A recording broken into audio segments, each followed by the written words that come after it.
नमस्कार. चला आज आपण आंध्र प्रदेशातील मेडिकल ॲडमिशन्सवर म्हणजे MBBS आणि BDS प्रवेश प्रक्रियेवर एक सविस्तर चर्चा करूया. नमस्कार. हो, नक्कीच. आपल्याकडे जी माहिती आहे त्यानुसार 2025च्या नीट UG परीक्षेवर आधारित जे काउन्सिलिंग प्रक्रिया आहे त्याबद्दल आपण बोलणार आहोत. ही प्रक्रिया डॉक्टर YSR आरोग्य विज्ञान विद्यापीठ म्हणजे पूर्वीचं NTR UHS विजयवाडा आयोजित करतं, बरोबर? अगदी बरोबर. ही माहिती वैद्यकीय शिक्षण घेऊ इच्छिणाऱ्यांसाठी, विशेषतः महाराष्ट्रातून आंध्रमध्ये जाणाऱ्या विद्यार्थ्यांसाठी खूप महत्त्वाची ठरू शकते. हो, तर मग सुरुवात कुठून करायची? म्हणजे मुख्य प्रक्रिया कशी असते? मुख्यतः ही प्रक्रिया 85% राज्य कोट्याच्या जागा आणि खासगी कॉलेजेसच्या जागांसाठी असते. आपण पात्रतेपासून सुरुवात करूया का? उत्तम. म्हणजे नीट UG 2025 मध्ये क्वालिफाय होणं तर आहेच, पण त्या व्यतिरिक्त अजून काही निकष आहेत, वय वगैरे? हो. पहिलं तर नीट UG 2025 मध्ये आवश्यक पर्सेंटाईल मिळवणं गरजेचं आहे. दुसरं म्हणजे उमेदवाराचं वय 31 डिसेंबर 2025 पर्यंत किमान 17 वर्ष पूर्ण झालेलं असावं. ओके. आणि तिसरं, अर्थातच 12वी उत्तीर्ण असणं आवश्यक आहे. फिजिक्स, केमिस्ट्री, बायोलॉजी आणि इंग्रजी या विषयांमधून. गुणांची अट पण आहे. अच्छा, गुणांची अट काय असते साधारणपणे? सामान्य श्रेणीसाठी म्हणजे ओपन कॅटेगरीसाठी किमान 50% आणि राखीव श्रेणीसाठी म्हणजे SC, ST, OBC साठी 40% गुण विज्ञान विषयात लागतात. ठीक आहे. आता सगळ्यात महत्त्वाचा प्रश्न येतो तो डॉमिसाईल नियमांचा. म्हणजे आंध्र प्रदेश हे ओपन स्टेट आहे की क्लोज्ड? महाराष्ट्रातल्या विद्यार्थ्यांना तिथे संधी आहे का? हा खूप महत्त्वाचा मुद्दा आहे आणि थोडासा गुंतागुंतीचा पण आहे.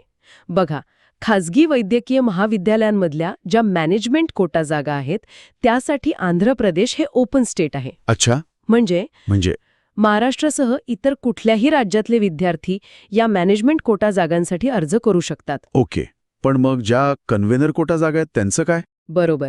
ज्या सरकारी आणि खासगी कॉलेजेसमधल्या कन्व्हेनर कोटाचं जागा आहेत त्यापैकी 85% जागा फक्त आंध्र प्रदेशातील स्थानिक उमेदवारांसाठीच राखीव असतात. अच्छा, म्हणजे फक्त तिथल्या लोकांसाठी? हो. आणि त्याचं पण विभाजन आंध्रा युनिव्हर्सिटी आणि श्री व्यंकटेश्वर युनिव्हर्सिटी या क्षेत्रानुसार होतं. उरलेल्या ज्या 15% जागा आहेत त्या अनरिझर्व्ड असतात. अनरिझर्व्ड म्हणजे त्यावर स्थानिक आणि बाहेरचे दोन्ही उमेदवार अर्ज करू शकतात, पण ते मेरिट आणि रिझर्वेशन पॉलिसीनुसार होतं. म्हणजे ओपन असलं तरी कन्व्हेनर कोट्याच्या कमी फीवाल्या जागा बाहेरच्या विद्यार्थ्यांना मिळत नाहीत असं म्हणायचं आहे का? अगदी. कन्व्हेनर कोट्याची फी सरकार ठरवतं ती खूप कमी असते, त्यामुळे स्पर्धा खूप जास्त असते. मॅनेजमेंट कोट्याची फी मात्र कॉलेज ठरवतं आणि ती बरीच जास्त असते. समजलं. म्हणजे आर्थिक गणित पण महत्वाचं आहे इथे. आता या प्रक्रियेच्या टप्प्यांबद्दल सांगाल का? नोंदणी कशी करायची वगैरे? हो, सगळी प्रक्रिया ही ऑनलाईनच असते. पहिली पायरी म्हणजे डॉक्टर YSR UHSची जी अधिकृत वेबसाईट आहे ugccounseling.ysruhs.com तिथे जाऊन नोंदणी करणं. हे कधी सुरू होतं साधारण? अंदाजे जुलै किंवा ऑगस्ट 2025 मध्ये सुरू होण्याची शक्यता आहे. नोंदणी शुल्क साधारणपणे 2,950 ते 3,540 रुपयांपर्यंत असतं. कॅटेगरीनुसार थोडा फरक असतो. आणि मग कागदपत्र? हो. त्यानंतर आवश्यक कागदपत्र स्कॅन करून अपलोड करायची, म्हणजे तुमची नीट गुणपत्रिका, 10वी आणि 12वीची प्रमाणपत्र, डोमिसाईल सर्टिफिकेट, जातीचा दाखला असेल तर तो. ही सगळी लिस्ट वेबसाईटवर दिलेली असते. इथे डेडलाईन पाळणं खूप महत्वाचं असणार नाही का? अत्यंत महत्वाचं.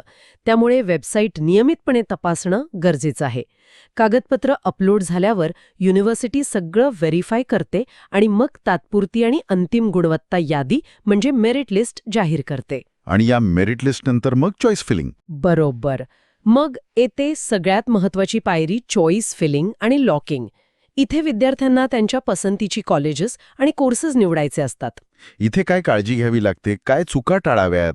बरेचदा विद्यार्थी फक्त मोठ्या नावाच्या मागे लागतात किंवा आपल्या रँकपेक्षा खूप वरची कॉलेजेस निवडतात. त्यापेक्षा मागच्या वर्षीचे कट ऑफ्स बघणं, आपल्या रँकनुसार काय मिळू शकतं याचा अंदाज घेणं, कॉलेजेसची फी आणि सुविधा बघणं, हे सगळं करून एक वास्तववादी प्रेफरन्स ऑर्डर तयार करणं महत्वाचं आहे. आणि एकदा लॉक केले की बदलता येत नाही? सहसा नाही. त्यामुळे विचारपूर्वक करणं गरजेचं आहे. मग यानंतर येतं सीट अलॉटमेंट. जागा वाटप कसं होतं? किती फेऱ्या असतात? मेरिट, आरक्षण आणि तुम्ही भरलेल्या पसंती क्रमानुसार जागा वाटप होतं. साधारणपणे 3 मुख्य फेऱ्या होतात आणि त्यानंतर ही जागा रिकाम्या राहिल्या तर एक स्ट्रे वॅकन्सी राऊंड होतो. अच्छा, हा शेवटचा राऊंड असतो. हो, यात उरलेल्या जागा भरल्या जातात. जागा मिळाली की मग अलॉटमेंट लेटर डाउनलोड करायचं, ठरलेलं विद्यापीठ शुल्क ऑनलाईन भरायचं आणि दिलेल्या वेळेत कॉलेजमध्ये जाऊन प्रवेश निश्चित करायचा. ठीक आहे. आता आंध्र प्रदेशात एकूण जागा किती आहेत MBBS आणि BDSच्या? आणि काही प्रमुख कॉलेजेस कोणती? अंदाजे सांगायचं तर 5,335 MBBS आणि 1,440 BDS जागा आहेत, सरकारी आणि खाजगी मिळून. यातल्या 15% जागा ऑल इंडिया कोट्यासाठी असतात, ज्याचं काउन्सिलिंग MCC करतं.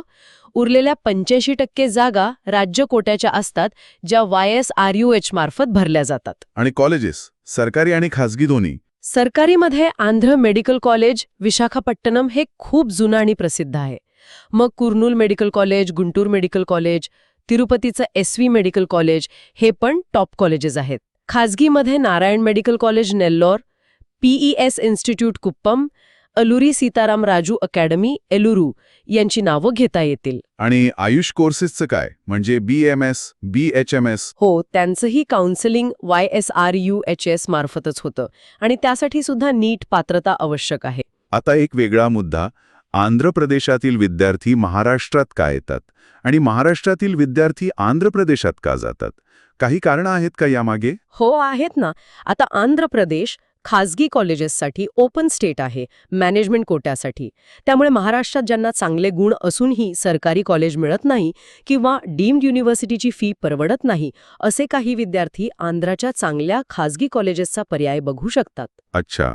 या उलट महाराष्ट्रात डीम्ड युनिव्हर्सिटीज आणि खाजगी कॉलेजेसची संख्या खूप जास्त आहे. त्यामुळे आंध्र प्रदेशातील काही विद्यार्थी ज्यांना त्यांच्या राज्यात किंवा रँकनुसार हवा तो पर्याय मिळत नाही, ते महाराष्ट्रातील कॉलेजेसकडे आकर्षित होतात. आणि महाराष्ट्रातली प्रमुख सरकारी कॉलेजेस कोणती? मुंबईतलं ग्रँट मेडिकल कॉलेज आणि सेट GS मेडिकल कॉलेज, पुण्यातलं BJ मेडिकल कॉलेज ही खूप जुनी आणि नामांकित सरकारी कॉलेजेस आहेत. खर्चाचा अंदाज काय असतो आंध्रमध्ये राहण्याचा, जेवणाचा वगैरे? सरकारी कॉलेजमध्ये शिक्षण शुल्क अगदी कमी असतं, जसं मी म्हटलं 10-15 हजार प्रतिवर्ष. पण खाजगी कॉलेजमध्ये, विशेषतः मॅनेजमेंट कोट्यात, फी खूप जास्त असू शकते, म्हणजे वर्षाला 10-15 लाखांपासून पुढे. वसतिगृहाची सोय बहुतेक ठिकाणी असते, पण त्याचे आणि मेसचे चार्जेस वेगळे असतात. राहणीमानाचा खर्च साधारण महाराष्ट्रासारखाच असतो, शहरांवर अवलंबून आहे थोडंफार. म्हणजे एकंदरीत आंध्र प्रदेशात ॲडमिशन घ्यायचं ठरवलं तर नीट रँक तर महत्त्वाचा आहेच, पण डोमिसाईल नियम नीट समजून घेणं, म्हणजे ओपन स्टेट नक्की कशासाठी आहे हे बघणं, काउन्सेलिंगची प्रत्येक पायरी वेळेवर पूर्ण करणं आणि सर्वात महत्त्वाचं म्हणजे विचारपूर्वक चॉईस फिलिंग करणं, हे सगळं खूप महत्त्वाचं आहे. अगदी बरोबर. आणि सगळ्यात महत्त्वाची सूचना म्हणजे सर्व अधिकृत अपडेट्स आणि तारखांसाठी नियमितपणे डॉक्टर YSRUHSच्या वेबसाईटला भेट देत राहणं. कारण तारखा बदलू शकतात, नियम थोडे बदलू शकतात, प्रक्रिया थोडी किचकट वाटली तरी योग्य माहिती आणि वेळेवर कार्यवाही केली तर ती सोपी होते. नक्कीच. मला वाटतं या चर्चेतून विद्यार्थ्यांना आंध्र प्रदेशातील प्रवेश प्रक्रियेबद्दल बरीचशी स्पष्टता मिळाली असेल. जाता जाता एक शेवटचा विचार. आपलं स्वप्नातलं कॉलेज विरुद्ध आपल्या रँकनुसार मिळणारं वास्तववादी कॉलेज, यातला समतोल कसा साधायचा? कशाला जास्त महत्त्व द्यायचं? कॉलेजच्या नावावर जायचं की प्रत्यक्ष जिथे संधी मिळतीये तिथे प्रवेश घ्यायचा? यावर विचार करायला हरकत नाही.